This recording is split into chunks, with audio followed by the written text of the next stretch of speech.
So what, you were saying there was a picture from who? It's Todd Phillips doing the Joker movie, isn't it? He sure is. Yeah. So, and it was just Joaquin Phoenix staring into a television. Yeah, you seen the picture, didn't you? Yeah, It looks I saw really the picture. cool. It does. A lot of people are saying it looks like Jesse James watching television, which it does. Kind of does, yeah. But I like it. I think it looks cool. Oh, speaking of Jesse's, I watched Mission Impossible 3 recently. I like that movie a lot. It's a good movie. I watched Mission Impossible 1, 2, and 3 recently because they were on Now TV. How was 2? Not as good as I remember being. It was very, very bad. It's what sparked the idea that I was telling you about earlier. But fucking Jesse Pinkman himself, Aaron Paul, is in Mission Impossible 3. Is he? Yeah. Who is he in it? He's like the brother of Ethan Hunt's wife in it. He's like the layabout stoner brother. Ethan Hunt. Oh, does it start with their...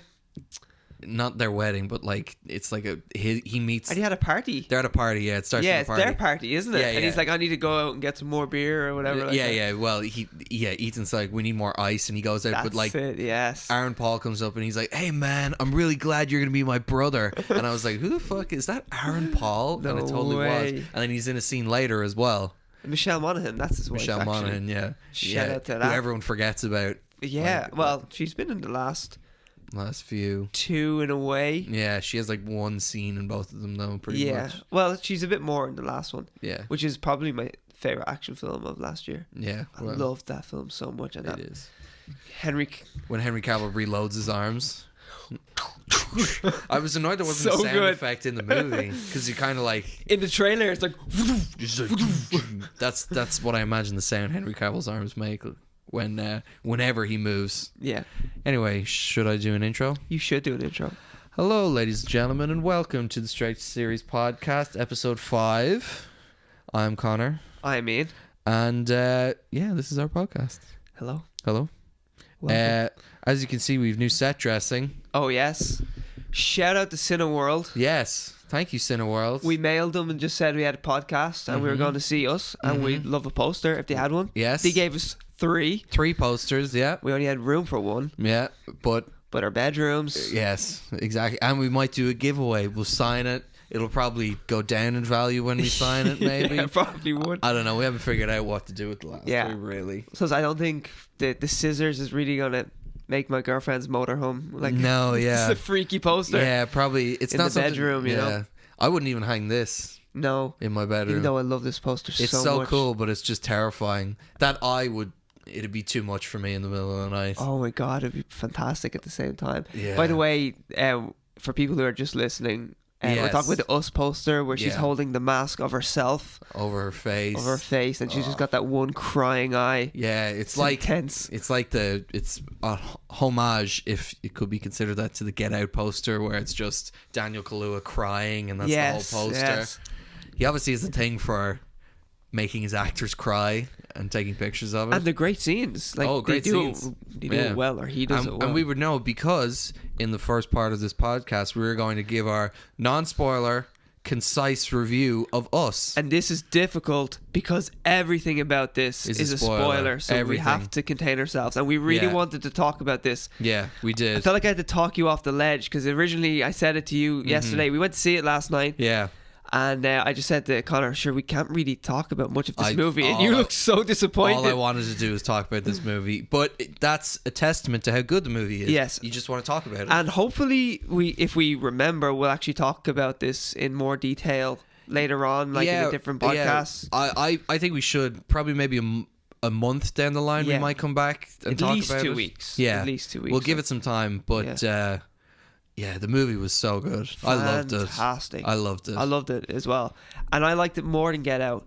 Now, as I was explaining to you, the hype train was massive for Get Out. So when I went to see Get Out, I just thought the film was going to change my life. I was going to come out a better person. Yeah. Probably still did, actually, to be honest. But I like Get Out quite a lot, but I feel like I ruined it for myself because I believed the hype and I was like, oh my God. Yeah. Where for this, I was a bit more reserved. I was like, I want to like this so much, but take it easy. And I loved it. Oh, it's so good. I saw Get Out when like it was mid-hype. where like it wasn't overbearing, because hype can ruin movies big time. It can seriously like set your expectations so high, and then it's just not that good. You know, Captain Marvel is getting super hyped up right now. I know. And I'm like, a lot of people are going to be disappointed when they see it. And everybody I've spoken to has liked it, but Yeah. I haven't spoken to one person that loved it yet. Yeah, I don't know where all these people coming out loving it are coming from. Yeah, but we don't hang out with like teenage girls. It's true. Luckily. Or just teenagers in general. Yeah, exactly. But I do think teenage girls will probably love the movie. Absolutely, and I understand why. Yeah. You know, but to get back to us, because we'll be talking about Captain Marvel later when we do our box office check-in. Yes. Us was amazing. Like the performances from the lead actress Lupita Nyong'o and Winston brilliant. Duke. Winston Duke at the start is so good, and He's all his so comedic good. timing is just Impeccable. fantastic.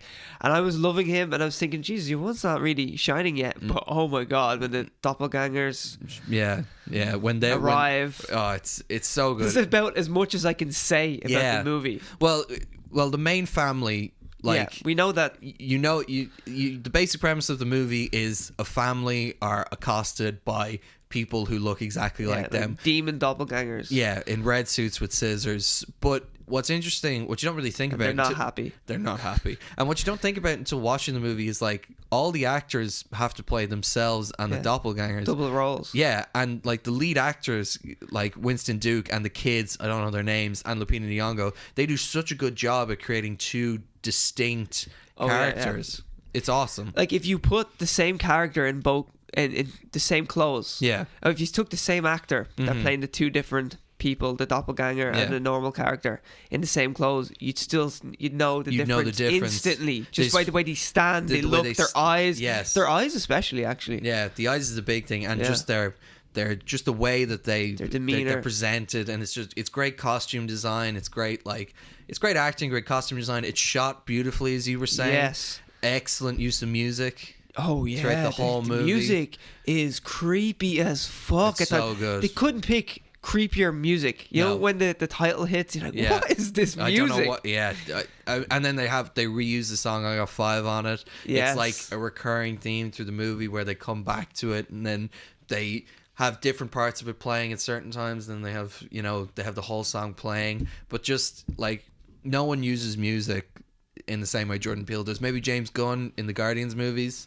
but its use of music is amazing. The performances are amazing, and we want to tell you how great it is, but we don't want to talk about it because, like I was saying to you, that without giving anything away, if you see the trailer, you don't know what's going on. No, you really don't. There's way more to it. Yeah. That's as much as I can say, because when I was watching it, I was so surprised at stuff that was not revealed in the trailer. Yeah, like there's it's so much more than the trailer. Like the trailer is so amazing, and in fact probably the best way to see this movie is to never see the trailer. Yeah. But looking at the view count of that trailer, everyone pretty much has seen it. So the less you know about this movie, the better. So we probably should stop talking about it now. Go see the movie.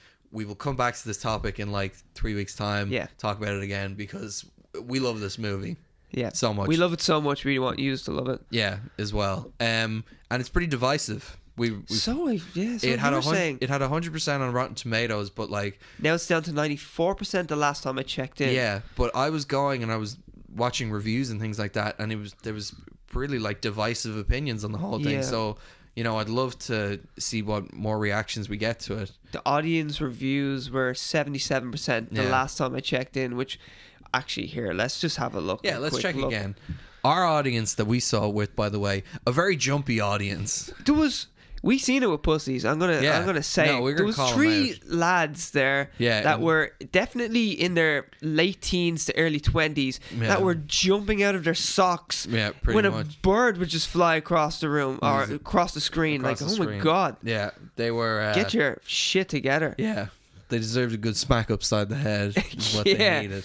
That's what their father should have given them. Yes, exactly. But it was they were a very jumpy audience for the movie, and the movie is scary.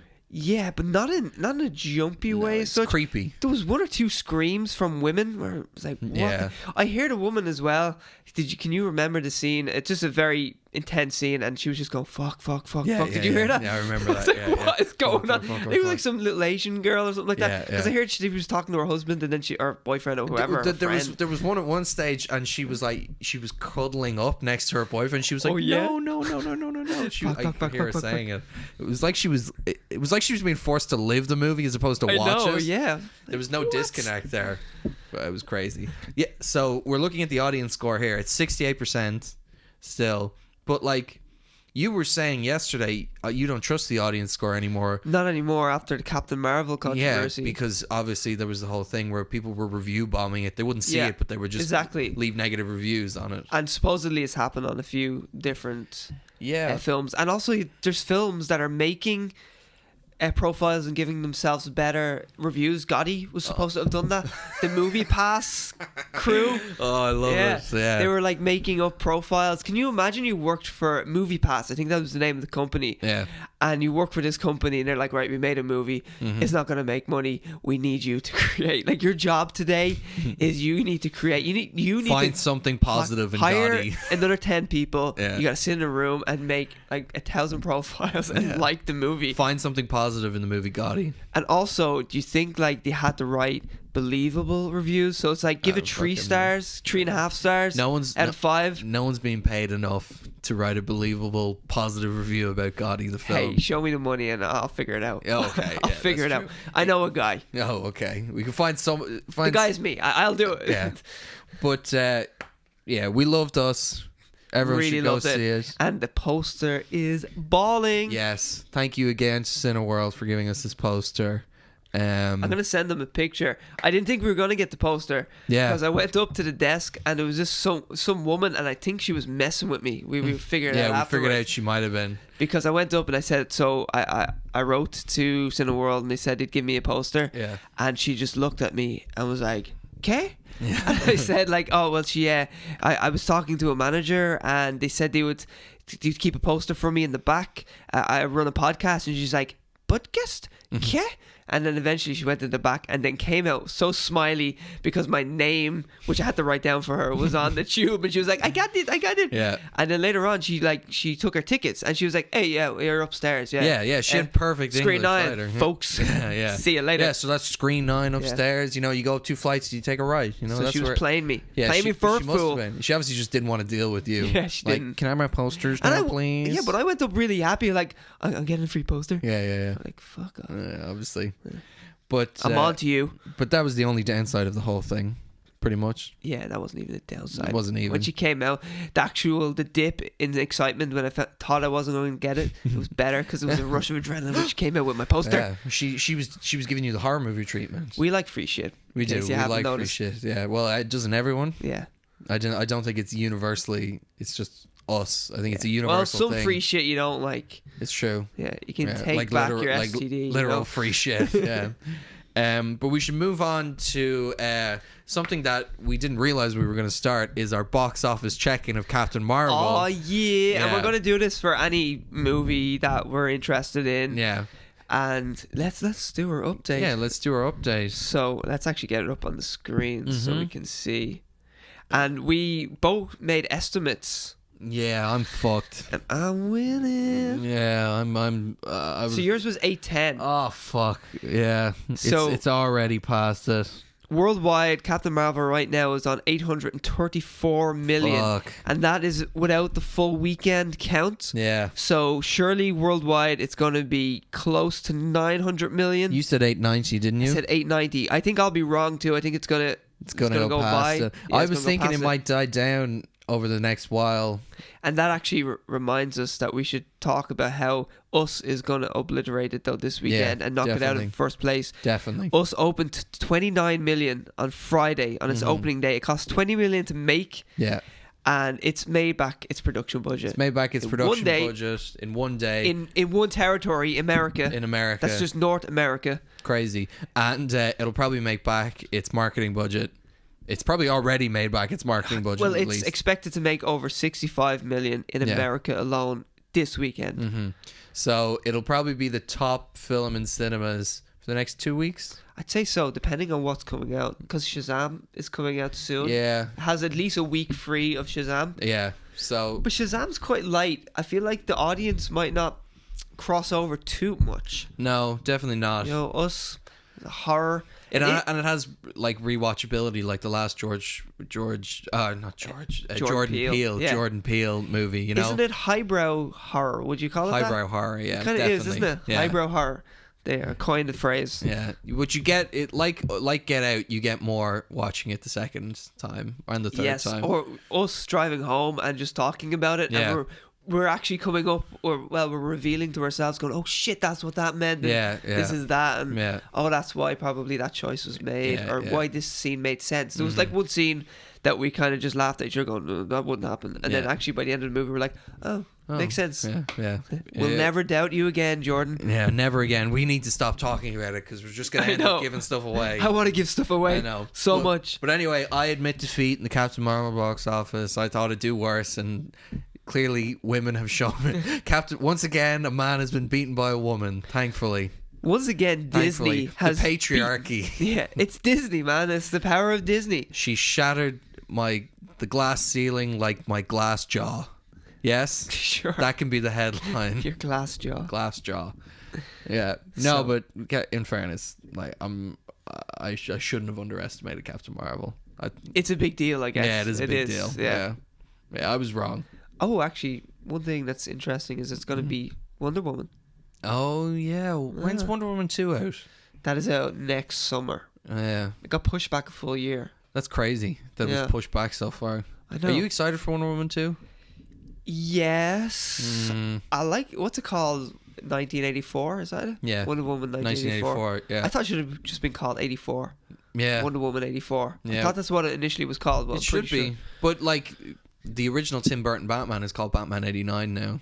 Like it was just called Batman when it's released, but when you refer to it, it's Batman 89. That's what you say. So it'll probably just be Wonder Woman 84. Unless you're my age and I just call it Batman. Yeah, you just call it Batman. Honestly, I've never referenced it as Batman Really? 89. Oh, okay. No. That's normally the reference I see. I was born the year it came out. I feel like I grew up watching that movie because I think it was on TV. Mm-hmm. It had like TV syndication by the time I was like, say, 4 or 5. I was terrified of that movie. Batman Returns, Danny DeVito, he bites that guy's nose. I had to hide behind the sofa. You mean Wally? For years. Nosy Wally. Is it Wally? It's Nosy Wally from Nosy Wally from Always Sunny. So Danny DeVito got his revenge, whereas Dennis couldn't do anything about him. Well, that scene scared the shit out of me when I was a kid. I was totally fine. Batman Returns didn't scare me at all. The first Batman, when the Joker sees his face and smashes the mirror, terrified me. Classic scene. Terrified me. And then when he's like, he kills the gangster at the beginning, call me Joker. You know, it's a great scene now that I watch it, but it was so scared as a kid. I didn't get that at all. It was Batman Returns. Danny DeVito do you know what, the web hands? You remember he's in the cage as a kid? Yeah. That shit freaked me out as well. He's like, and he's trying to grab things. There's the webbed hands, and then the eating the raw fish all the time, and then there's Danny Elfman scored the score. Yeah, you know, that was like his first big movie to score. Really? And Tim Burton had to like pull strings, and it was so good that people thought there was ghostwriters and that he didn't do it himself and things like that. I didn't know it's ridiculous. I think he only did like one Wee Herman's Big Day Out or something like that, which also was a Tim Burton movie beforehand. Oh, and Wee Herman, the actor who plays him, plays Oswald Cobblepot's father. He's like the dad in it. In Gotham. No, he's the dad in Gotham, but he was also the dad in Batman Returns. Oh, I did like not he's know only that. in one scene, but like it is that's who his dad is. It's fucking Paul Rubens. That's him. Right. Yeah. So Pee-wee is the Penguin's dad. And there's a connection with Tim Burton. With Tim Burton, yeah. No, I didn't know that was the connection beforehand. Yeah. But Danny Elfman's awesome. I didn't know that was his first movie. Well, it was his first. I think Pee-wee Herman was the first movie, and then the second one was that. And Danny Elfman Tim Burton did Nightmare Before Christmas, and Danny Elfman is the voice of Jack Skellington. Yes, what a voice! Yeah, I know. You never would have I was like, who is that voice? Yeah, I thought it was going to be some famous actor, and it was Danny Elfman. It was crazy. He's one of my favorite composers. Well, I was too busy being attracted to Michelle Pfeiffer to be scared by. Holy fuck! My nuts dropped when I seen her. Yeah, I think they did. Honestly, that or is Kimberly from the Power Rangers.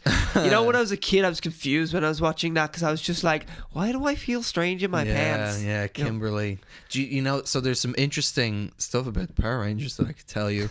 For example, please do. Especially the first one, Mighty Morphin. Go back and watch it. The Black Power Ranger, he only has 4 fingers on one hand. You told me this before, and I was like, fuck off. Yeah, I can't believe that. He only has 4 fingers on one hand. And also, it was based on a Japanese show I think it's called like Super Sentai Warriors. I know about this and all the fighting scenes. So all the fight scenes are the original show. The original show, which is why in the original show, the yellow Power Ranger is a dude, but in the American one, it's a girl, which is why the yellow Power Ranger doesn't have a skirt, whereas the pink one does. Yeah, because it was a switch pretty much. I love to just look out for the schlong, you know, and be like, we go. Yeah, there we are. There we go. Confirmed. How cheap of a TV show? How much did they make when you think about it? So all the much. Merchandise.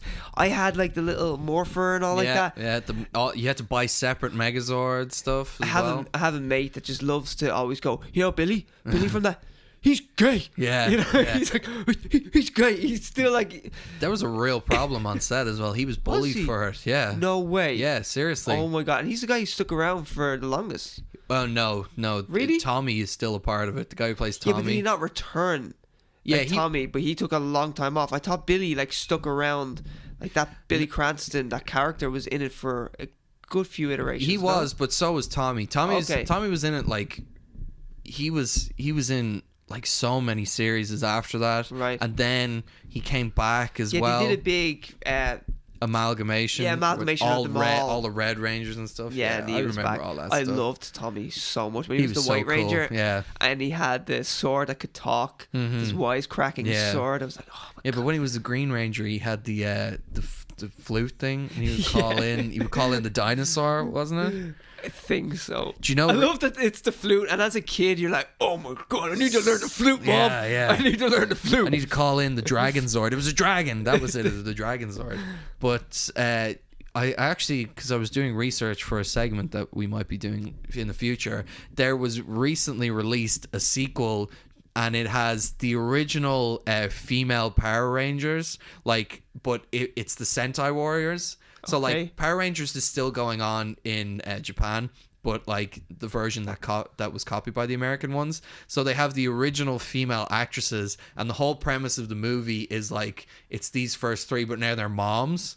So so it's all about them and their kids now. This sounds fantastic. It's just the 3 original Japanese female Power Rangers and their babies pretty much, and Alpha and Zordon are in it as well, and it'd be great if you still had like a lame team tune where it's like they're Power Rangers but now they're moms. Go Power Mommies or something. Mighty Morphin Power Mommies. Go. Yeah.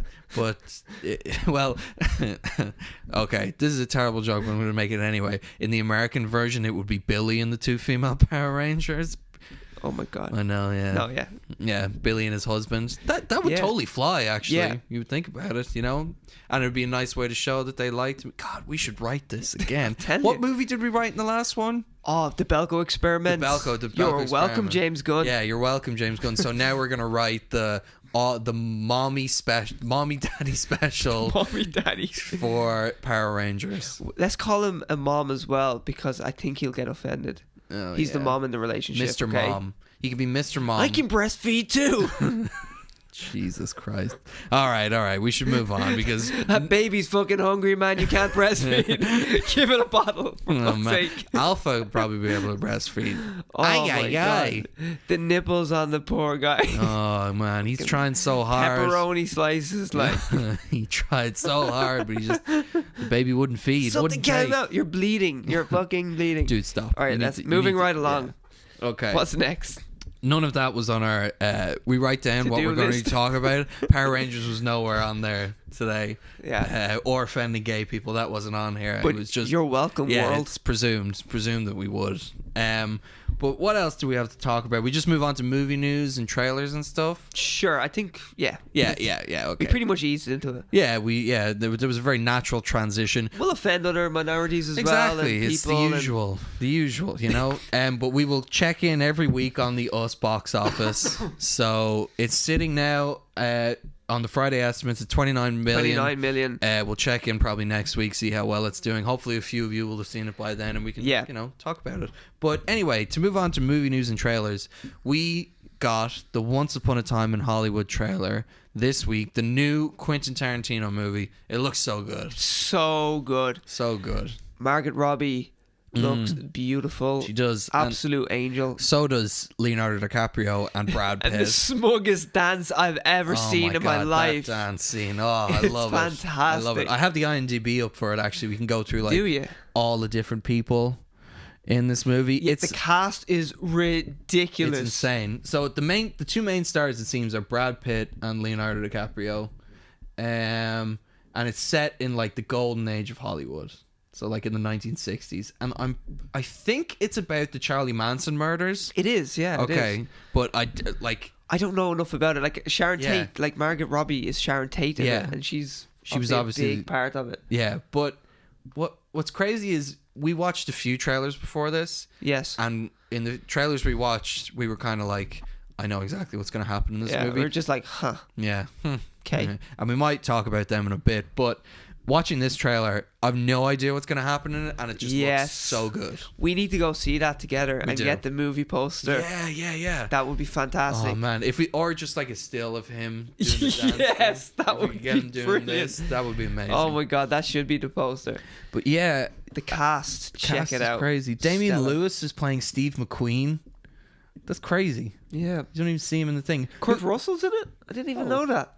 Who's he playing? It doesn't say. Oh, interesting. Tim Roth's in it? I did not know that Tim Roth was in it. I knew like Al Pacino. Those are pretty like I was thinking about this recently. Some directors have like a wheelhouse of actors that will always be in their movies. Like Wes Anderson. He's a real prime suspect of that, you know.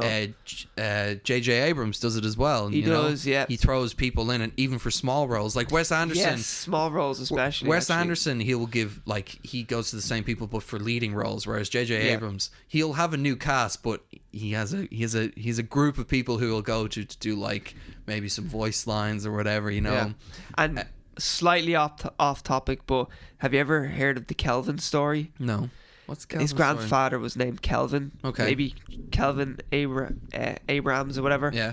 And if you watch his movies, there's loads of talk of Kelvin this and Kelvin that. Is there? Like there's the Kelvin Enterprise at the start of Star Trek, and there's Kelvin Ridge mentioned in Star Wars, and supposedly in all his movies there's like this little nod to his grandfather, because that's the reason why his grandfather is the reason why he got into film. Oh, that's awesome. His grandfather, I think, got him the Exorcist tongue as a prop. Way. Yeah, I was reading an interview with him, and sorry, I know that's a bit off topic, but just because you're saying about connections, if you listen out for the Kelvin connections. How can you apologize for that being off topic, and we just talked about Power Rangers for 10 minutes? You know? I know. Yeah. We can't. Which one did I enjoy more? Power Rangers. Power Rangers. Yeah. Go, Mommy Rangers. We know what flute Billy would play to call in his Zord. Anyway, let's move on. Who's the guy playing? Who is the guy playing? Oh, fuck. That's Leonardo DiCaprio. I've distracted myself with my own shitty joke. No, who is playing Bruce Lee? Because the guy in the trailer is doing a really good Bruce Lee impression. Because I do a really bad and offensive Bruce Lee impression. Oh yeah. That I'm not going to do right now. Does it sound like me so high? No, it does not sound like that. No. Where is he? I can't find him. Oh, that's a shame. I'm surprised. Surely he'd be named right now. We're down to Land Pirate Mac. What the fuck? Flower Child. Katie. Well, Flower Child, that's a hippie. Yeah, I assume so. Gypsy. Yeah. Hippie as well. Billy Booth. I feel like I might have passed him. Yeah. I mean, not to sound racist, but look for like the Asian actor name or something, because obviously he might be uncredited. Hang on, go back up. Oh no, never mind. Keep going. Michael Madsen's in it. Of course he is. It's a Quentin Tarantino movie. Of course. I know, Michael but I just did not know he was going to be in it. God damn, he does such a good job in the trailer. I wanted to call him out and say how cool he looks. There he is, Mike Moe. Ah, there he is. Right down the bottom. Yeah. That's shit. He's a hunk. He's a handsome. He looks like Bruce Lee. Here, checking. Bit of the topless going on there. Hello. He looks like a fighter. I'd give him one. See, is he getting Hunker Week? Or don't tell me. Oh my god, he was in Inhumans. I was one of the very few people that went to see Inhumans in the cinema. You know, they did episode 1 and 2. Yeah. And I don't know if you remember that there was a whole thing about how they edited them so that it was like a movie. It was that they cross. It was IMAX, wasn't it? Yeah, it was in IMAX, and they cross over. Well, they did not do a good job, because what happens is they still left in things like flashbacks to connect from episode 1 and episode 2. So you would see a scene where a guy is like feeling sad, and then he walks on, and then it goes into the next episode, and they'll have flashbacks 10 minutes later of him feeling sad from earlier on. You know the way TV shows do that, like they'll give you flashbacks to remind you this is what happened in the first episode, like an actual flashback in his head. Yeah. Like he'll do something, and then they'll kind of show you a little flashback of, oh, this is why he's doing it, this is the reason.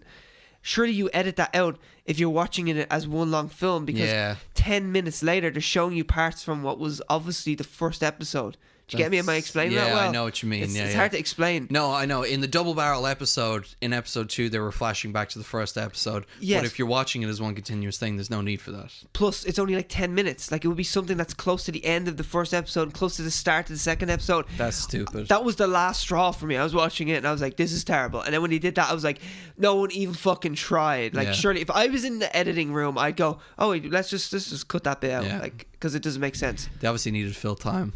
Yeah, that's probably it, because it was only like an 80 minutes. So since it was your last straw, you obviously stood up, left, didn't watch any more of it. You demanded your money back. Isn't that exactly what happened? I was a better person. Yeah. The person I want to be would do that. That's what I thought. Fuck this.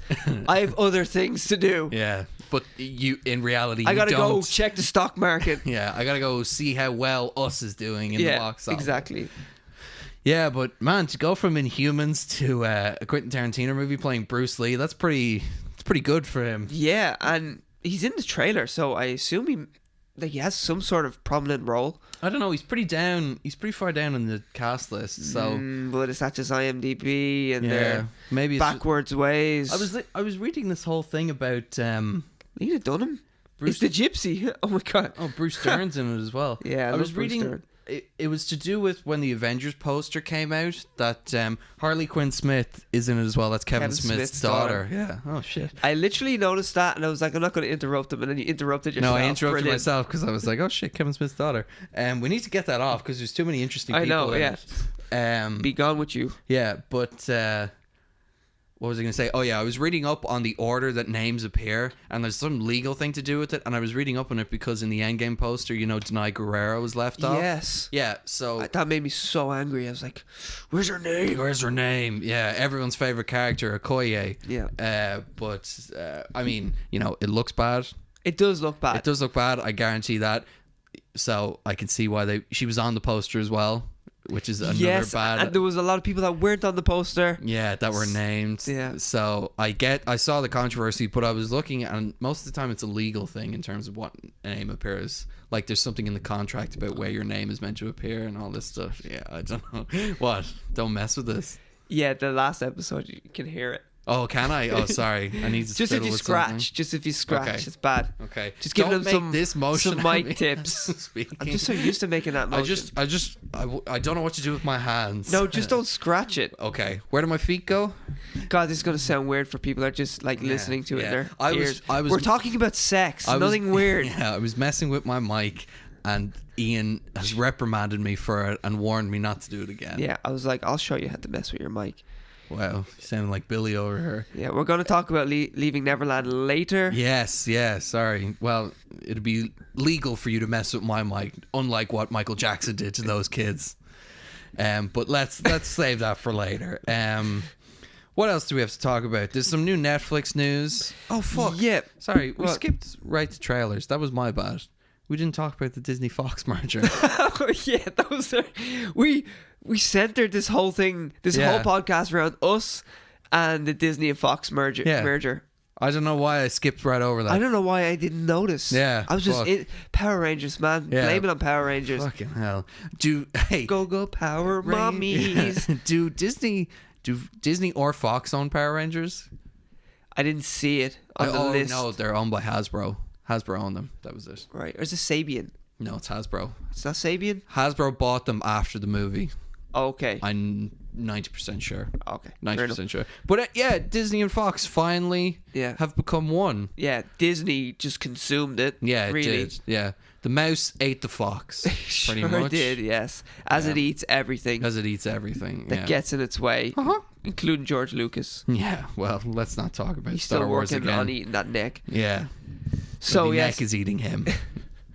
But yeah, Disney now own lots of famous series, and you have a list of them that you were going to run through. I do. Well, the obvious ones is the fact that they own X-Men now.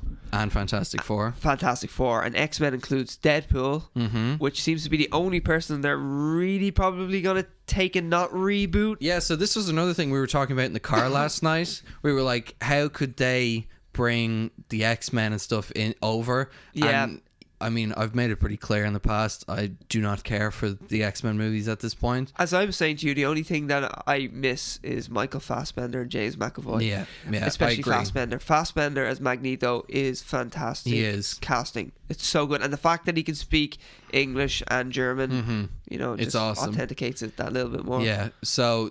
And I agree with you on that. That is it's a sour point. I'm trying not to touch my mic now. But a point we're willing to get over. Yeah, I mean, I would like it, but at the same time, I understand that they can't do it. You know. And what upsets me more is that Fox squandered like the good thing that they had, which was Fassbender and McAvoy. And it's a shame, you know. It's the same thing that happened with Andrew Garfield. You know, he's a really good actor, and he loved being Spider-Man. Loved it. And he was put into shit show movies that didn't do him justice. And then, not to discredit, Tom Holland is great and all that, and he's probably my favorite Spider-Man. But it is a shame when good actors and people who are especially good in that role are surrounded by shit. Yeah, when you're watching the movie and you're like, he's going to get shit for this when he's not the problem. No. There's so many movies like that, though, where you see how good an actor is, and then you watch this terrible movie and you're like, surely if that actor is that good in that other project, it's not their fault. Exactly. Like Jared Leto is the Joker. I'm only messing. Yeah, he's just terrible in everything. No, he isn't. He won an Oscar, so he can't be that terrible. He's pretty good actually. The Dallas Buyers Club is not what he won the Oscar for, and he's fantastic in that. And then he's the Joker. And then he's damaged. Yeah, damaged across his forehead. No, getting that sour taste in my mouth again. Yeah, that damn Leto taste. That old Leto taste in your mouth. Tastes like damage. He's still sending me rats. Oh, god damn it, Leto. But the best part of those Amazing Spider-Man movies were the Gwen and the Peter relationship, mainly because Emma Stone and Andrew Garfield were going out at the time and they had amazing chemistry. But, you know, it was the best part of those movies. So you can see I'm happy that Fox have it, or that Disney now own all those properties, but at the same time, there's a bit of sadness knowing that some of the better parts of the movies won't transfer over. Yeah, and I'm hoping that Deadpool doesn't suffer. Yeah, same. I'm hoping an X-Force movie is still on the cards as well. I really want that to happen. We were saying that the only thing that really works, like, in my mind, if I'm Disney, the only thing worth keeping is Deadpool. Yeah, definitely. Pretty much. And everything else should be rebooted. Yeah, it should be whether it does well or not, like whether Dark Phoenix comes out and it does well or whatever, it'll be rebooted anyway. So, it's a given. Yeah. The only thing that is worth keeping the exact way it is Deadpool. Is Deadpool, yeah. And he's such, as we were actually just speaking about this yesterday, he's such a quirky character that breaks all the rules. Yeah. That why not break another rule? Exactly. And now he's just in the Marvel universe. It totally works. Where like there's so many ways you can just step into that universe. And we were talking about some of these ways last night, and we might do. Maybe closer to time, we might do a more extended look as to maybe give a few theories or whatever. Or our ideas of how we would do it. Yeah, exactly, because we were talking about that last night and it was interesting. Yeah. It was getting pretty heated. It was getting heated, all right. Yeah, because I wasn't explaining myself very well, and then essentially I wasn't explaining myself very well. Yeah, it was your fault because I don't want it to be my fault. Yeah, no, it was my fault. I'll admit that. But here, anyway, let's just... by the way, they won't be touching any of those superhero franchises until at least 2021. Which is when Guardians 3 begins filming as well. Yes. They have to buy a shitload of producers out of contracts and stuff like that. It's actually still so messy, even though they own Fox now. Do you think there will be a cameo in Endgame? Of maybe a Fox character or of a character we have never seen before that is going to be big in Phase 4? Do you think there'll be one? You don't think they're walking out in their white suits and then a stretchy hand taps Captain America on the phone and he says, "Wait for me, Cap." And they go, "Hey, look, it's Reed Richards." Yeah, I hope not. I hope not. No, they probably wouldn't do it like that. But yeah, I don't think so. They could lay some connective tissue, but it's a bit late as well. Totally. And they've got so much to worry about, the Russos. Yeah, without doing that. My thing would maybe be like when they fix the world, however it happens. Yeah, they do it kind of like in Winter Soldier, where you see who it's targeting and you see like Stephen Strange or whatever. Sure, yeah. They come back and then some news reports are like Nick Fury is talking and like, I don't know, an Avenger has died and it's like, it's a brave new world out there and there's like news reports and it's like mutations. It's like things. Mutations or like adventurers travel to space for radiation experiments or something, something like that, something tiny like a headline or a bulletin. The thing is, when they fix the world, it's kind of like a reboot of the whole thing. Exactly, it's a soft reboot. Maybe they just want to just do that, and once that's done, they're just free to do whatever they want again. It would be nice to think that Endgame really is the end, but it's not. It's obviously not. Yeah. Sure, there's SpiderMan is finished filming and it's in post-production. It's probably nearly finished post-production as well. Yeah, we all know about it. Is that technically the first movie of Phase 4? It is, yeah. That's cool. July, I think it comes out. That's awesome that Spider-Man, like... It's such an odd choice as well, because when you watch the trailer, it's just so upbeat. And it's like deeply rooted in the original Phase, which is what's cool. Yes. But when you think about it, Spider-Man in the MCU is set up to be the person Tony Stark passes the torch to. So for him to open Phase 4 is kind of, it's cool. It's a big deal. It's a big deal, and it makes sense with the arc that they're going for. Yeah. So the thing is, though, Kevin Feige has talked about how he wants to do it in stages of the years he's in school. Almost like Harry Potter. So this one is like the next year of school. Right. I don't know, what's it like, you're a senior, your sophomore year and a senior, your junior, all that. Stupid. They're pretty much going through those phases. Yeah. So the third film is supposed to be most likely his graduation year. Cool. So if he's passing the torch, it should be a slow burning torch because like how's he supposed to be like the main guy, No, but by the end, he's still in high school. Like imagine by the end of Phase 6, right? Yeah. All of a sudden, like, it's not Stark Industries, it's Parker Industries. Epic. Wouldn't that be cool? And he's got the mind for it as well, so it makes sense. Exactly. No, they've clearly established that this is Tony's son. Yeah. It's his pseudo son. Whether he has a child, because remember in the beginning of Endgame or Infinity War, he's like, I had a dream you were pregnant, and it's like, ooh, that probably means she is pregnant, but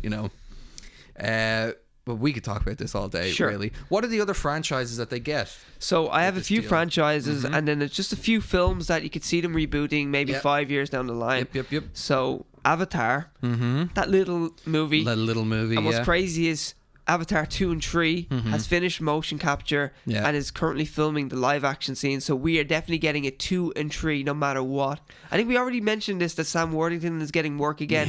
Yeah. Rejoice, yeah. Poor guy needed it. Someone kicked over his box that he's living in and said, Sam, we need you for an Avatar. By the way, I saw this great video. It's by this guy called Jax Films on YouTube, right? Okay. He's a really famous YouTuber, but he has this theory that the top 3 grossing films are a Star Wars movie, an Avengers movie, and the number 1 is obviously Avatar still. Yes. Right? Name an Avenger. Captain America. Okay, name someone from Star Wars. John Boyega. Okay, name one character name from Avatar. The highest grossing movie of all time. Hold on. Oh my god. Jake Scully. Or Jake Sully or Jake Scully? Jake Sully. Yeah. But he went out on a boardwalk and Oh wait, are we supposed to do like character names? I was just naming actors there. No, that's a character name. I said, Jake Sully. Yeah. But I said John Boyega, like that's an actor's name. Yeah, sorry, I didn't even. And also, like, I could have just said like Boba Fett. And what was the other, the Captain America? I think I did say Captain America. Yeah, you said then Captain I just America. named an actor. Yeah. I got confused. I didn't even catch that. I was just like, he's like, John Boyega. Okay, John Boyega. Finn. Yeah, Finn. There we go. John Boyega already sounds like a Star Wars name. It does. Boyega is a great second name. Boyega is an awesome, and John Boyega is just a great actor in Yeah. general. No, but JB. he had this theory that like no one could name an actor, a character from Avatar, and Jake Sully, and I know Neytiri. Neytiri, and see, I know it. I can hear her say Jake Sully or something like that. That's why it was in my head. But he went out in a boardwalk and he asked a lot of people, and he was like, Navi, isn't that? The Navi are the people, yeah. But he was like, I'll give you $20 if you. And he did the exact same thing. He's like, name an Avenger, name a Star Wars character, name someone from Avatar, and people were like, now you're asking complete nerd when you're asking me as well, and I still had to think. Yeah, you took did. me a minute. You still had to think, and I still wasn't sure if it was Scully or Sully. Actually, if I should have just said, her voice, Sully, Jake Sully. But it was something I'd never thought about before, and I was like, that's totally true. Like most people it's the highest grossing movie of all time. Most people, I think 2.7 billion. Yeah, insane. And most people probably couldn't name one character from it. Jake Sully is the only one that you would get, I would say. Like, what's the name of Stephen Lang? Stephen Lang's character. Yeah, it's Stephen Lang. Stephen Lang, bad guy. Colonel, General, bad guy. I remember what they have to get. Scarface. What the humans are there for. Oh, unobtainium. Unobtainium. Because it's so ridiculous. Yeah, unobtainium, yeah. The most. Oh, James Gunn. You get me every time. James Gunn. Oh, James Cameron. Jimmy Cameron. Let me name a few other franchises so we get through this. Just Avatar is such a minefield. Yeah. So Ice Age, Independence Day. That would be a fun reboot. Yeah. I know they tried to do the sequel. That's probably a few years off. I slept through that sequel. Oh my god! I actually, like, I'm not messing. I slept through so much of it, and I woke up and it had transitioned like from the calm to the total storm, and I was like, well, I've missed so much of this, and I don't care. And yet you've missed nothing. You've missed a lot, but you missed nothing, I'm pretty sure. I woke up, and there's a bus full of, like, there's a school bus full of kids, and one of the general soldier guys is driving it around aliens, and I'm like, what the fuck? I'm going back to sleep. I'm going back to sleep. Anyway, here. All right, okay. I'll say a few more. Planet of the Apes. And since it kind of ended, but it didn't end, like, they've spoken about how they could continue the story, which I would love to see them continue the story. I could see Disney approaching Andy Serkis and being like, hey, listen, if you've got more Planet of the Apes movies in mind, we'll do them. Yeah. No problem. I feel like he would direct one. He totally would. Because then he could, like, run all the motion capture really well. He has his own studio. Wetwork Studios. And he works really closely with Weta Digital, is that what it's called? Yeah, that's it. Sorry. Is that his own one, Weta? I don't think it's his. I don't think it's his, no. Yeah, he has a motion capture studio. Weta is the New Zealand one. Yeah. Yeah, sorry. Maybe it is. Like, Weta's doing Avatar right now as well. Yeah, like, Weta huge. and Andy Serkis, they work closely together most of the time, and they're like the best at motion capture. But I know he has his own little studio as well where he does motion capture. But yeah, anyway, they have Planet of the Apes now. They have The Simpsons. And you forget that they never did a sequel to that movie that was actually quite popular. Awesome. Like, it made money. I love the Simpsons movie. I didn't love it, but I liked it. I saw it. When did it come out? What age were you when you seen this movie? Quite young. Yeah, I'd say I would have loved it. Let me see what year it came out in. Keep naming franchises though. Die Hard. Oh man, there's no. Either reboot, no, don't reboot. Sorry, don't make any more Die Hard movies. Bruce Willis, they'll have to wheel him in on a wheelchair at the end, and he'll go. They'll need subtitles. The movie's completely in English, but like, yippee-ki-yay, motherfucker. Yippee-ki-yay, Force charisma, motherfucker. Yeah. With his belly just hanging over his bleeding jeans, you can't tell. That belt struggling, holding on for dear life. They put him in a wife beater and then they quickly put a shirt over him. Or the wife beater's like holding it all in, yeah, and it's spilling out. He's just mouth breathing the whole time. This is perfect for the audio listeners. Anyway, keep going. Yes, you're welcome. You got Home Alone. Like, that's ripe for a reboot. It is, with Macaulay Culkin as the father. Yes. That would be... Or he's one of the attackers. Oh, that would be great. Oh, no, sorry. So him as the father actually doesn't make sense because he would never leave a kid home alone.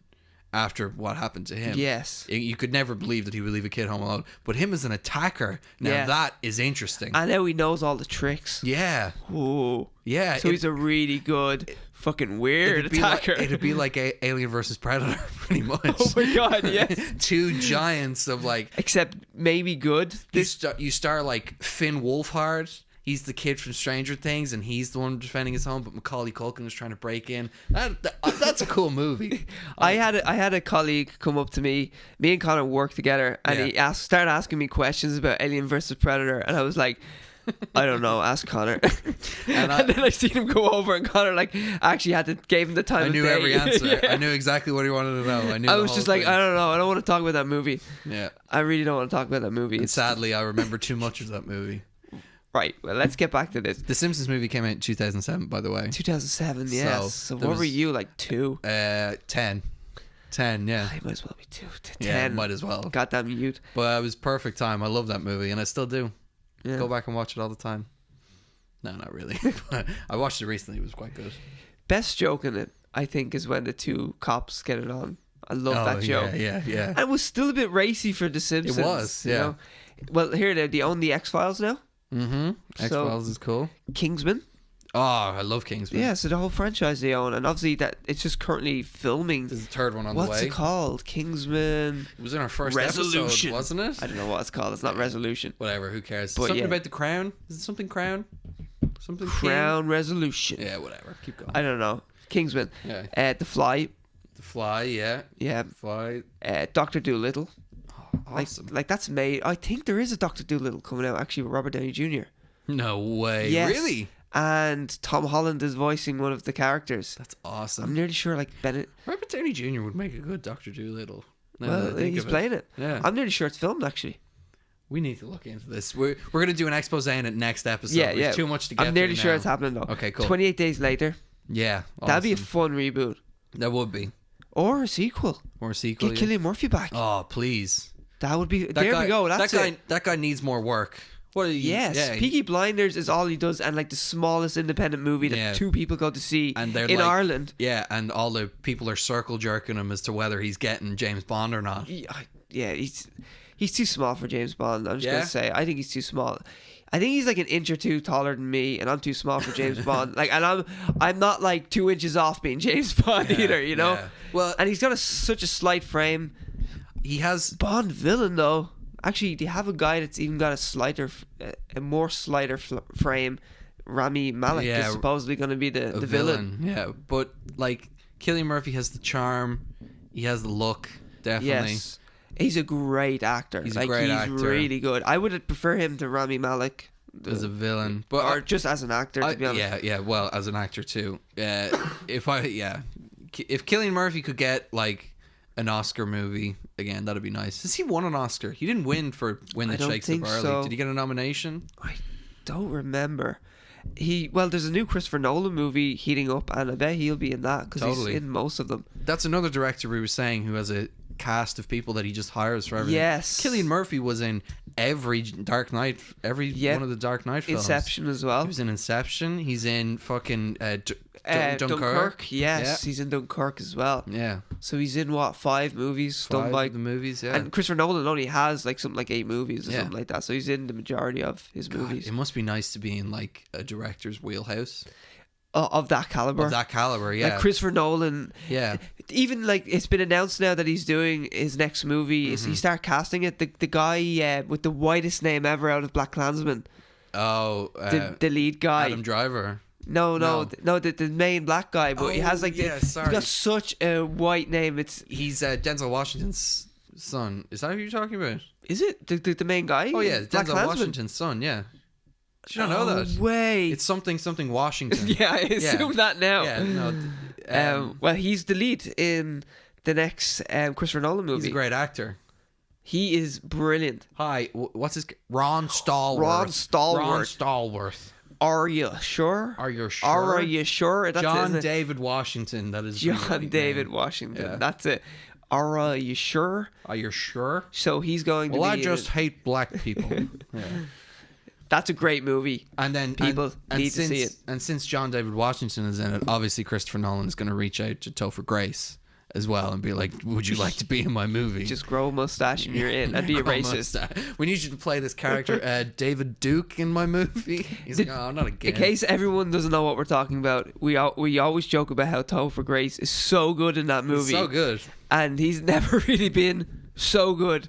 No, he was great as Venom. Oh, shit. And in Predators. Got me on that one. And in Predators as well. I give him Predators before Venom. He just seems like that weird, nerdy guy. I didn't hate him in Predators, to be honest with you. I really like Predators. And actually, they now own Predator. Oh, yeah, that's cool. So that's good. That's a good tie-in. Do you own Speed? Do you own Assassin's Creed? Like, that. Someone needs to reboot that with fucking Michael Fassbender in it again. You can turn that franchise around pretty easily.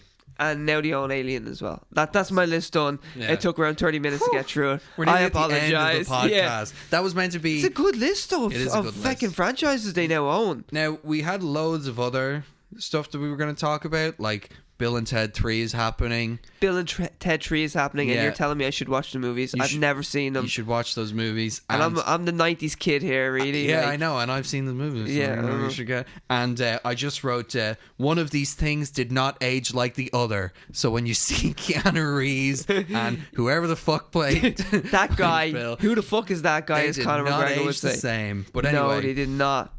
Jennifer Lopez and Cardi B are in a in air quotes, savvy stripper movie. That's what I have. They play a savvy group of former strippers who band together to turn the tables on their Wall Street clients. Wow. Cardi B just got confirmed.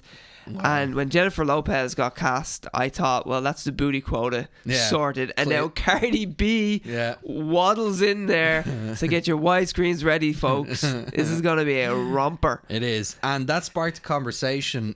How savvy are they going to be? I don't know. Like, how savvy. I feel like they're going to be geniuses. It's going to be like this empowerment. Well, strippers are people too. Well, I believe Jennifer Lopez could be a genius, but Cardi B, do you know she's trying to copyright her or whatever the fuck it is, the noise she makes? She's trying to copyright that now. Really? As well. Her. Oh my God. Whatever the fuck it is. I don't believe she could ever be savvy. Street smart maybe, but not savvy. It'll be an interesting movie. Yeah. I'll probably see it. She could get you a line of coke. Oh yeah, I believe that. Street smart indeed. Yeah, she could get you like whatever you wanted. You'll get fucked up. She knows people. Yeah, no, she totally does. Yeah. I've seen her in interviews, but I don't like her at all. She's trying to get that copyrighted, but it sparked a conversation where Ian didn't know that Jennifer Lopez has her ass insured. Yes. Yeah. This is crazy. Yeah. For $27 million, allegedly. 27. Her Jennifer Lopez's ass is insured. Isn't that crazy? I don't have life insurance. Yeah. Oh my God. My life isn't insured, and her shitter is insured. Jennifer Lopez's shitter is worth more than your life. Seriously, she shits daisies. Like probably. It's fantastic. I don't even think I want to get all up in that. I think like just a magical puff of air comes out of her ass, and that's it. What's funny is when you said 27 million, I wasn't as surprised as I should have been. Yeah. Because it's like it's yeah. amazing. I could say most numbers for Jennifer Lopez's ass, and people would be like, "Yeah, I believe that." I could say that. If I had 27 million, I could spend it on worse things. Yeah, but anyway, that gave us an idea for a segment that we might be exploring next week. Yeah, but, hopefully. I mean, fuck the rest of this news. We're gonna move on to what we're watching for the last 10, 15 minutes, and we just want to talk about Leaving Neverland. Oh boy. Oh boy. Riddle me this, or diddle me this, Batman. Yes. Fuck me. I like that we've just established that I'm the Batman and you're the Robin in this relationship, and that will never change now. You want to take your shirt off? No, I do not want to take my shirt off. Do you want to stand up, Robin? Oh my God. Okay. Fuck you and your face. Anyway, we should talk about Leaving Neverland. I am. Did you not just hear what I said? Yes, fuck me in my face. Like I said earlier, though, that would be allowed. What Michael Jackson did to these two men, to these two children, and probably more children, was not allowed. I watched this with an open mind. I watched it and I was like, they're not going to get me. I was keeping in mind all this stuff of he's broke, this guy's broke. Because if you haven't seen it, it focuses on two people and their families. Yeah. Two young gentlemen that were two very young boys. One was 7 and one was 10. 7 and 10. When they met Michael Jackson. And we should say, when they were courted by Michael Jackson. Yeah, well, we should say, like, I'm not a hardcore Michael Jackson fan. like I'm not one who will deny people the like. I wasn't one who was like saying I don't believe the allegations. He didn't do it. Yeah, for the sake of it. Because I know. Yeah, because I know Michael, and because I listen to his music, and he doesn't talk about it once. Yeah, he talks about loving each other. Yeah. Why would he do things and the environment? No, but I'm not a hardcore Michael Jackson fan, but I had seen documentaries before of all this stuff. Louis Theroux documentary about him and things like that. Oh yeah, where he never meets him. Yeah, he never meets him. It was all about trying to meet him, and I was pretty convinced that he was sort of like, he was a guy who was trapped, a child who was trapped in a man's body, and he was just trying to live out this fantasy of having friends as a child. He was like creating a childhood for himself. Yeah, that he never had because his dad was such a shit, and all that is still true, but it's like after watching this, I fucking believe it. Yeah. Yeah. Well, I'll give my background is that I'm not like a massive fan, as in I would go, no way did he do this and that, because I don't know. Yeah. But as a musician, I really respect the guy, and I think, like as me being a musician myself, like I think he's a fantastic singer, songwriter, and performer. Yeah, totally. And I have his greatest hits, and I have Thriller upstairs, you know, and I've listened to it many times because I think it's a fantastic piece of work. But when I was younger, the Michael Bashir documentary came out. I don't know if you've ever heard of that. No. And yeah, you probably were a bit young. Your parents shouldn't let you watch it if they. But like at the time, you were way too young to be watching a documentary about a guy accusing Michael Jackson of like molesting children. Absolutely. So in it, Michael Bashir, he just talks about how he spent a few weeks with Michael Jackson, and he sees the relationship he has with kids, and he pretty much is saying he's diddling them. And then he released all these interviews with Michael Jackson, and they're very dodgy. And Michael Jackson's saying weird shit in them, and everyone who watched it at the time was like, oh, here, this looks really bad. Michael Jackson's estate then released the real footage because it was so edited that it was ridiculous, and everything was taken out of context. So like Michael Jackson, one thing that I still remember, now I haven't seen this in nearly, like, it could be like 10 years because time just escapes me. I never have a good grasp of when I watched it, but it's probably like 10 years ago. And at one point he goes, did you ever have surgery on your face? Like plastic surgery on your face? And Michael Jackson goes, no. And he goes, oh, actually I did. And then it cuts, and everyone's like, oh, I knew he got like some weird shit done with his nose and his face and his skin and all like that. And then if you actually watch the full documentary, the exact same interview, he goes, oh, no, I didn't. Oh, actually, I did. There's one time where pyrotechnics on the stage when I was shooting this like commercial burned my whole face, and my hair went on fire, and I had to go to the emergency room, and I got like reconstructive surgery on my face. And that was completely left out. Now, ever since that documentary, when I was a kid and I seen that, I was like, he didn't do it. Yeah. That was actually the deciding factor. And funny enough, Michael Bashir being a dick and actually just forging, like taking things out of context, made me believe he didn't do it until this documentary. Now, I was never a guy who was like, no way he did it. I was just, my own thoughts was like, I think he didn't do it after seeing that. Because I just seen how corrupt that person was, and how he just made it that he created that storyline, you know? And funny enough, that's kind of why these allegations are being denounced now, because like the court case that had, and they kind of go into this a bit in the documentary, the court case against Michael Jackson that was made up, it was from someone who hadn't actually been abused and was just looking for money, like the original one anyway, which is why and it's proven that this guy wasn't actually abused by Michael, which is why, you know, it's kind of, people are turning their backs and like, you're changing your story, you're just looking for money for these two. But throughout this entire documentary, at no stage did I go, well, that doesn't add up, you know, it doesn't sound right or whatever. Everything about the abuse that happened to them is gradual. Well, I will say it's a bit shocking where they're just talking about going to Neverland, and then all of a sudden it's just like, and then he was touching my penis, and then we were doing oral sex, and like they give gruesome details, and it kind of just happens. Did you notice that? Like it's around 20 minutes in, I was not ready. Well, when the sexual stuff happens, it does like it takes a dark turn. When it rains, it pours. You know, it does. They go into this deep. They go into detail about it, not deep detail. They fucking do, well, really, yeah.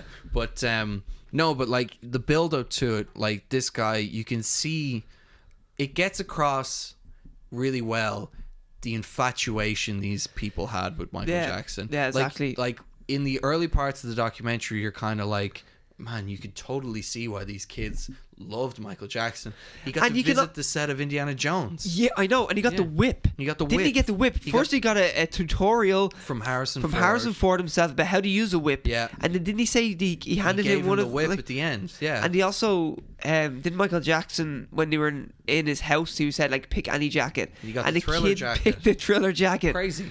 Yeah. It's mental. Yeah, and then the guy who knew him with his sister would say he used to bring us to a music store, and he was like, pick whatever you want. Pick whatever you want. And I love what she says about how she's so used to going to a toy store. Yeah. And her parents would go, where you have one toy, which is how I was brought up, like Absolutely. one toy. Pick one. So pick one. And Michael Jackson's like, whatever you want, you fill the cart. Yeah. So like, of course you like, yeah. Yeah, and then even the parents, when the abuse starts happening, Michael, they were like, the mom was saying, all of a sudden my room would start not being as close to their room as it used to be. In the hotel rooms, yeah, when they're touring and things like that. It's so weird that he went on tour with him, like this kid. Yeah. Because he would dance with him on stage every night. Mm.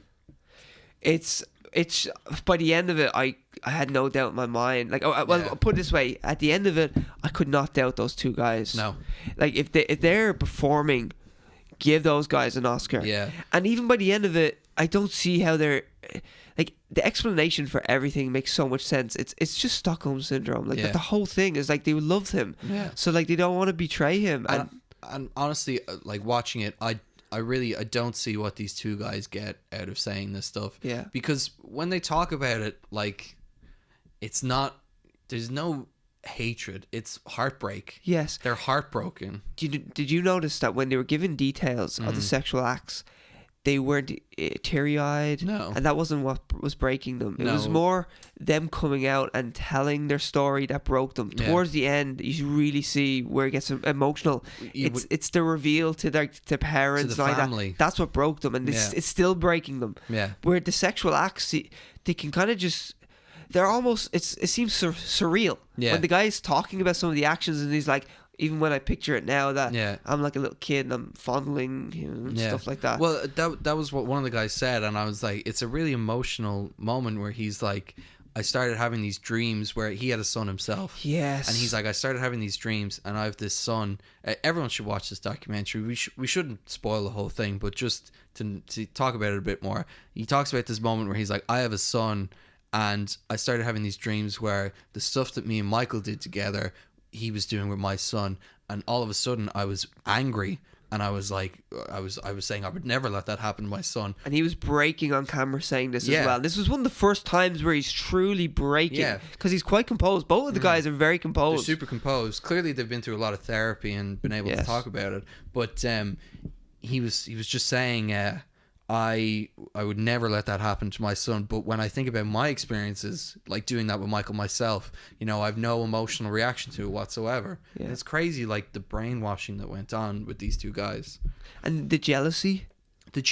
When they weren't in the room. Yeah, they were like... getting abused. They were jealous of the other kid that was potentially getting abused. They were jealous of the new kid. Kid on the block. They're like, fuck that guy. It's crazy. Yeah. And did you notice when they were getting older, they were still in love with him? Still. Like, we was talking about when he was 14, one of the guys, and he's taking a growth spurt, and he's nearly taller than Michael Jackson. Yeah. And they're still doing stuff. Because you would think then, like, it would change, No. It's weird. This is a dark ending to an episode. Yeah. Sorry. Yeah. I want to apologize to Billy from the Power Rangers for all the stuff I said to him. Billy rocks. He was awesome. Blue was my favorite color, so the Blue Ranger was my favorite. I think at the time green was my favorite color because Tommy was so goddamn cool. That was my problem, because I was like, man, go mommy Rangers. I love this the moms and the Rangers. It's class. We should watch it one time. What was the name of it? Was Rita something? Rita Repulsa. Because my girlfriend's name is Rita, and I always say to her that the first time I ever heard your name was the Power Rangers. Her and Goldar. I used to have a figurine of Goldar, and I always... Lord Zed. Was it just Zed? Zordon. No, Zordon. The Putties. Putty Patrol, yeah. when you think how useless the people who made it were, they're just like, we're going to give them grey spandex. We're going to put like trash can lids on their chest. And it's awesome. And they're just, what noise are you going to make? Okay. Yeah, but it's, Green light. Yeah.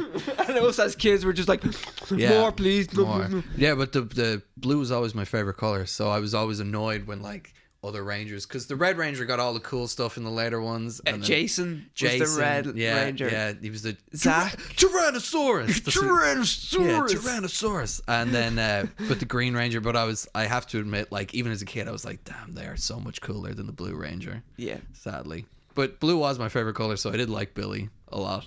It's probably because you're homophobic as well. Maybe I'm just backtracking now because I just feel bad. What's the little metalhead guy? Who? Alpha. That's it. Yes. But to get back to Michael Jackson, everyone should watch Leaving Neverland. Now, apparently HBO released a documentary that I saw a bit of called Leaving Neverland Take 2, which is talking about the false allegations against Michael Jackson. So I've watched a bit of that, and I might watch the rest of it. You were saying that's on YouTube? It's on YouTube. Full things Brilliant. On YouTube, so you can get it there. But for the bit I watched, it was interesting, but it wasn't denouncing the claims of these two guys. It was systematically proving that the court case against him was false. Right. Like, for example, the kid said that he wasn't abused by Michael Jackson, and then his father, who was a dentist, used drugs. Okay. Like a drug that... So they explained the drug in the documentary thing. Yeah, they explained the drug in it where it's like people used to think it was a truth serum, but what it is it makes you highly suggestible. It was used as anesthetic before anesthesia was there. So before his... And this is a child you're thinking of as well. It's a child as well. He's already impressionable. So before his son had this dental operation, he would say, no, Michael Jackson never abused me. And then after the operation, where this drug was used on him, he all of a sudden changed his story where he was like, no, Michael Jackson totally abused me. So his dad's the most evil person in the world. Yeah, well, his dad was a scriptwriter, and he was really annoyed that he was a wannabe scriptwriter, and he was really annoyed Michael Jackson wasn't making him big in Hollywood as well. So what the hell? know. So there was this is an interesting story. Exactly. So that's an interesting story in itself. But so far what I watched of that, I feel like that child wasn't abused, but because of that example where it's easy to prove that this didn't happen to this kid, these two guys are now being scrutinized so much. And watching this documentary, I totally believe them. It's hard to not believe. Yeah, it's hard to not believe them. And we were actually thinking of doing an episode of Madeleine McCann. Yeah, next week. Yeah. Next week or the week after, maybe. Yeah. Probably the week after. Depends on how long actually. we watch it. Yeah, there's a good few episodes. Mm-hmm. But either way, because we might be doing that segment. Oh yeah, filled. Yeah. Episode next week. We should say next week. Next week is going to be a trial. We're trying something new. Yeah, we're probably gonna film them not in order, but we're gonna film a few segments and see how they work, and if they're good and you guys like them, they'll become maybe something we do every second week in the show. We might scrap the ones that aren't interesting and keep the ones that are. So please let us know what you like and what you dislike. Yeah, so it's going to be an interesting sort of trial week next week. And it won't be as based around movie news. No. So we're going to just try a few different entertaining things. Stuff that they're sort of like stuff that we think is interesting about movies. Yeah, about movies and TV and anything really. And anything, and we just want to try out a few stupid segments to see how they work, you know? Who's your hunk of the week? Oh shit. Yeah. My hunk of the week is a collective again. Well, skunk of the week last week was Alien Ant Farm. Yeah. So this week it's the Terminator ladies. Yeah.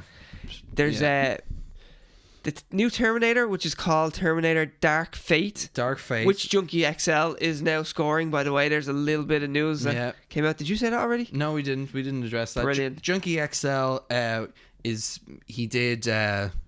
he worked with Tim Miller. He did Deadpool, and then Tim Miller is doing the new Terminator movie Dark Fate, so Junkie XL is working with him again. But the most famous one he does is the Wonder Woman theme that everyone fucking remembers. Mad Max is amazing. And the most recent Mad Max movie as well. So the hunk of the week is, and I'm not even joking by this, it's the collection of ladies that are in the new Terminator, including Linda Hamilton, who has to be near 60 and is jacked.